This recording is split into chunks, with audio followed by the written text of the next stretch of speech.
நம்ம எல்லாருமே நிம்மதியாக தூங்கிட்டு இருக்கும்போது இந்திய ராணுவம் ஒரு மிகப்பெரிய சம்பவத்தை பண்ணியிருக்காங்க. அதாவது நள்ளிரவு 1:05 1:30 25 நிமிடங்களில் 9 பயங்கரவாத முகாம்கள் மீது தாக்குதல் நடத்தியிருக்காங்க. ஜெய்ஷ் இ முகமது லஷ்கர் இ தொய்பா அப்படின்னு சொல்லக்கூடிய டெரரிஸ்டோட ஹெட் குவார்ட்டர்ஸ், டெரரிஸ்டோட ட்ரைனிங் சென்டர்ஸை இந்திய ராணுவம் முற்றிலும் தரைமட்டமாக்கியிருக்காங்க.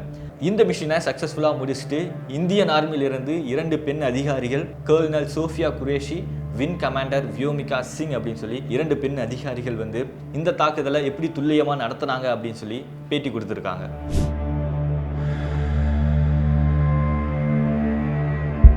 இப்போ நான் அந்த வீடியோ எடுத்துட்டு இருக்கிற இந்த ஒரு டைம் வரைக்கும் 100லிருந்து 150 டெரரிஸ்ட் கிட்ட கொல்லப்பட்டிருக்காங்க. அது இன்னும் இன்க்ரீஸ் ஆகும் அப்படின்னு வேற சொல்கிறாங்க. பஹல்காம் அட்டாக் பற்றி நம்ம எல்லாருக்குமே தெரியும். நிறைய ஆண்கள் இறந்து போனாங்க. அந்த இறந்து போன ஆண்களோட மனைவிகளாக இருக்கட்டும், அவங்களோட குடும்பத்தில் இருக்கிற மெம்பர்ஸாக இருக்கட்டும், அவங்க எல்லாருமே இவ்வளோ நாள் நாங்கள் வலியால் அழுதோம், இப்போ எங்கள் கண்ணிலிருந்து வர கண்ணீர் ஆனந்த கண்ணீர் அப்படின்னு சொல்லி சந்தோஷமாக வெளியே பேட்டி கொடுத்துட்ருக்காங்க. இது எல்லாத்துக்கும் காரணம் ஆப்ரேஷன் சிந்தூர்.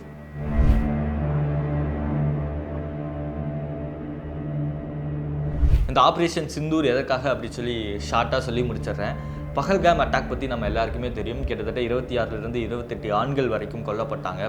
குறிப்பாக அதில் பெண்கள் யாரையுமே அட்டாக் பண்ணல. மெயினாக ஆண்கள், அதுலேயும் ஹிந்துஸாக தேடி அட்டாக் பண்ணி எல்லாரையும் கொன்னாங்க. இந்த பயங்கரவாத சம்பவத்துக்கு பிறகு இந்தியா பாகிஸ்தானுக்கு தக்க பதிலடி கொடுக்கும் அப்படின்னு சொல்லி வெயிட் பண்ணிட்டு இருந்தோம். ஆனால் அது பெரிய ஒரு வாராக மாறுமா அப்படின்னு சொன்னால் அது மாறாது அப்படின்னு தான் எல்லாரும் நினச்சிட்டு இருந்தோம். ஏன்னா அது பெரிய ஒரு வாராக மாறிச்சு அப்படின்னா 2 நாடுகளுக்கும் இடையே பொருளாதாரம் பயங்கரமாக பாதிக்கப்படும். அதுக்கு சின்ன சின்ன பதிலடியாக இந்தியா கொடுத்துக்கிட்டே இருந்தாங்க. அந்த நதிநீரை ஸ்டாப் பண்ணுறது, ஏர் ரூட்டை ஸ்டாப் பண்ணுறது. இந்தியாவில் இருக்கிற பாகிஸ்தான் மக்கள் எல்லாருமே அடுத்த 48 மணி நேரத்தில் இந்தியாவிலிருந்து வெளியேறணும் அப்படின்னு சொல்லி நிறைய ரூல்ஸ்லாம் போட்டாங்க. அதுக்கு சரியான ஒரு பதிலடி கொடுத்தா நல்லாயிருக்கும் அப்படின்னு சொல்லி நம்ம வெயிட் பண்ணிட்டு இருந்தோம். அதற்கு இப்போது இந்திய ராணுவம் ஒரு தக்க பதிலடியை கொடுத்துருக்கு. இந்த ஆப்ரேஷன் சிந்தூர் 1:05லிருந்து 1:30 வரைக்கும் நடந்துச்சுன்னு சொன்னேன் இல்லையா. அதற்கு கொஞ்ச நேரத்துக்கு முன்னாடியே இந்தியன் ஆர்மியோட அஃபிஷியல் எக்ஸ் தளத்தில் ஒரு பதிவு ஒன்று போட்டிருக்காங்க. அதில் அவங்க என்ன சொல்லியிருக்காங்க அப்படின்னா, எங்களுக்கு பயம் இல்லை, நாங்கள் தாக்குதல் நடத்த போகிறோம், எங்களோட டார்கெட் யார் அப்படின்னு சொல்லி நாங்கள் குறி வச்சுட்டோம் அப்படின்னு சொல்லி ஒரு வீடியோ வெளியிட்டிருந்தாங்க. அந்த வீடியோ பார்க்கும்போதே பயங்கர ஒரு கூஸ் பம்ப்ஸாக இருந்துச்சு. அந்த வீடியோ பார்க்கும்போது தான் தெரிஞ்சது இந்தியன் ஆர்மி இந்த ஒரு பிளானை பக்காவாக வெல் ப்ரிப்பேர்டாக பண்ணியிருக்காங்க. எதுக்காக இதுக்கு சிந்தூர் அப்படின்னு சொல்லி பெயர் வச்சாங்க அப்படின்னா, சிந்தூர் அப்படின்னாலே ஒரு அரிய வகையான ஒரு குங்குமம். இது ஜம்மு அண்ட் காஷ்மீரில் மட்டும்தான் கிடைக்குமா. பஹல்காம் அட்டாக் பற்றி நம்ம எல்லாருக்குமே தெரியும் இல்லையா. நிறைய ஆண்கள் கொல்லப்பட்டாங்க. அதுலேயும் குறிப்பாக திருமணமான ஆண்கள், நிறையா பெண்கள் விதவையாக ஆக்கப்பட்டாங்க. அந்த பெண்களோட குங்குமம் அழிவதற்கு காரணமாக இருந்ததால் இதுக்கு ஆப்ரேஷன் சிந்தூர் அப்படின்னு சொல்லி பெயர் வச்சுருக்காங்க. இந்த ஆப்ரேஷன் சிந்தூர்லேயே அந்த பாதிக்கப்பட்ட பெண்களோட குங்குமத்துக்கு ஒரு ஜஸ்டிஸ் கொடுக்குற மாதிரி அவங்களோட குங்குமமும் வந்துருச்சு, ரத்தத்துக்கும் ரத்தமும் வந்துருச்சு அப்படின்னு சொல்லி அந்த ரெட் கலரை டினோட் பண்ணி ஆப்ரேஷன் சிந்தூர் அப்படிங்கிறது ஒரு பெர்ஃபெக்டான ஒரு பேர் அப்படின்னு சொல்லி நிறையா பேர் சொல்லிட்டு இருக்காங்க. இந்த ஆப்ரேஷன் சிந்தூர் மூலமாக 9 முக்கியமான இடங்கள் மீது இந்திய ராணுவம் அட்டாக் பண்ணியிருக்காங்க. அதில் 2 முக்கியமான இடம் இருக்குது. அதில் ஒன்று தான் முஸ்ஃபாராபாத். இந்த முஸ்ஃபாராபாத் பாகிஸ்தானோட கேபிட்டல் இஸ்லாமாபாத்துக்கு ரொம்ப பக்கத்துலேயே இருக்கக்கூடிய ஒரு இடம் அப்படின்னு சொல்கிறாங்க. அதுக்கு அடுத்தது பஹவல்பூர். இந்த ராஜஸ்தான்லேருந்து பஹவல்பூருக்கு 250 கிலோமீட்டர் டிஸ்டன்ஸ் இருக்கும் அப்படின்னு வேற சொல்கிறாங்க.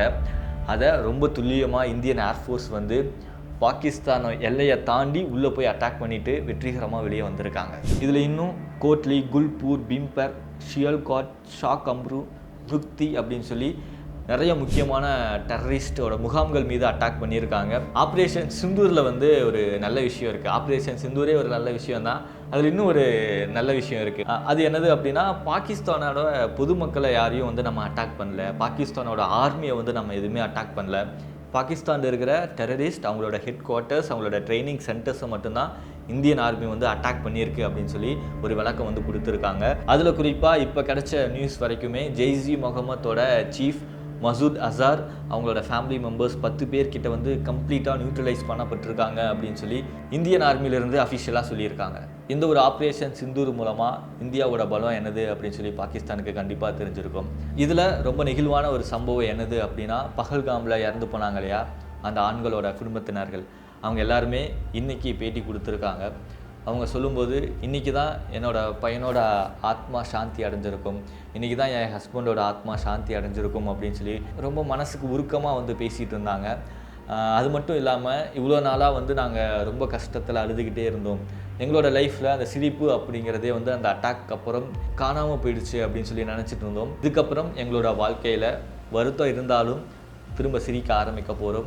இவ்வளோ நாளாக எங்களோட கண்ணிலிருந்து வந்தது வந்து ரொம்ப வலியால் வந்த கண்ணீர். இப்போ எங்கள் கண்ணிலிருந்து வர்றது ஒரு ஆனந்த கண்ணீர் அப்படின்னு சொல்லி ரொம்ப மனசுக்கு நெகிழ்வாக வந்து அவங்க எல்லாருமே பேட்டி கொடுத்துட்ருக்காங்க. அதெல்லாம் பார்க்கும்போது தான் உண்மையாகவே இந்தியன் ஆர்மி ஜஸ்டிஸை சர்வ் பண்ணியிருக்காங்க.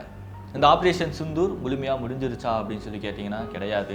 இன்னும் அங்கே வந்து ரொம்ப ஒரு பதற்றமான ஒரு சூழ்நிலை தான் வந்து நிலவிட்டுருக்கு. அங்கே இருக்கிற மக்கள் எல்லாரையுமே வந்து ரொம்ப அவசரமாக வந்து வெளியேற்றிட்டு இருக்காங்க. அங்கே இருக்கிற ஸ்கூல்ஸ்க்கு வந்து லீவ் விட்டுருக்காங்க. வட மாநிலத்தில் இருக்கக்கூடிய விமான நிலையங்கள் தர்மசாலா, லே, ஜம்மு, ஸ்ரீநகர் அப்படின்னு சொல்லி அங்கே இருக்கிற ஏர்போர்ட்ஸ் எல்லாத்தையுமே வந்து க்ளோஸ் பண்ணியிருக்காங்க. இந்த ஒரு ஆப்ரேஷன் சிந்தூருக்கு பாகிஸ்தான் ஆர்மி எப்போ வேணாலும் ஒரு பதிலடி அவங்க கொடுப்பாங்க அப்படின்னு சொல்லி இந்தியன் ஆர்மி வந்து எல்லாரையும் வந்து அலாட் பண்ணிகிட்டு இருக்காங்க.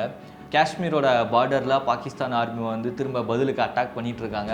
காஷ்மீர் மக்கள் ஒரு 10 பேர்கிட்ட இப்போ வரைக்கும் பலி ஆகியிருக்காங்க அப்படின்னு சொல்லி நம்ம நிறைய நியூஸ் எல்லாம் பார்த்துட்ருக்கோம். இந்த ஆப்ரேஷன் சிந்தூர் இன்னும் முடியலன்னு நினைக்கிறேன். இப்போ தான் அது வந்து ஸ்டார்ட் ஆகிருக்கு. எக்ஸாக்டாக அவங்க என்ன மாதிரி பாம்ஸை யூஸ் பண்ணி அட்டாக் பண்ணாங்க, அவங்க எப்படியெல்லாம் போய் இந்த அட்டாக்கை நடத்துனாங்க அப்படின்னு சொல்லி இன்னும் டீட்டெயில்ஸ் எதுவுமே வந்து வெளியே வரல. வெளியே வரும்போது அடுத்த வீடியோவில் கண்டிப்பாக உங்களுக்காக சொல்கிறேன். அது மட்டும் இல்லாமல் இன்றைக்கி May 7 இந்தியா முழுவதுமே கிட்டத்தட்ட 300 டிஸ்ட்ரிக்டில் மாக் ட்ரில் அப்படின்னு சொல்லி ஒரு ஒத்திகை நடக்க போகுது. எப்படியெல்லாம் வந்து அட்டாக் பண்ணணும், எப்படியெல்லாம் மக்களை வந்து பாதுகாப்பான இடத்துக்கு கூட்டிகிட்டு போகணும் அப்படின்னு சொல்லி நிறையா சேஃப்டி மெஷர்ஸ் வந்து அந்த மாக் ட்ரில்லில் வந்து நடக்க போகுது. இதில் நிறையா வாலண்டியர்ஸ் வந்து கலந்துக்க போகிறாங்க. நிறையா NCC ஸ்டூடெண்ட்ஸ் வந்து இதில் வந்து கலந்துக்க போகிறாங்க. நான் முன்னாடியே சொன்ன மாதிரி இது இப்போ தான் ஆரம்பிக்க போகுது. இந்த ஒரு ஆப்ரேஷன் சிந்தூரை நிறையா செலிப்ரிட்டிஸாக இருக்கட்டும், அரசியல்வாதிகளாக இருக்கட்டும் பாராட்டி போட்டுட்ருக்காங்க. நீங்கள் என்ன நினைக்கிறீங்க அப்படிங்கிறத மறக்காமல் சொல்லுங்கள்.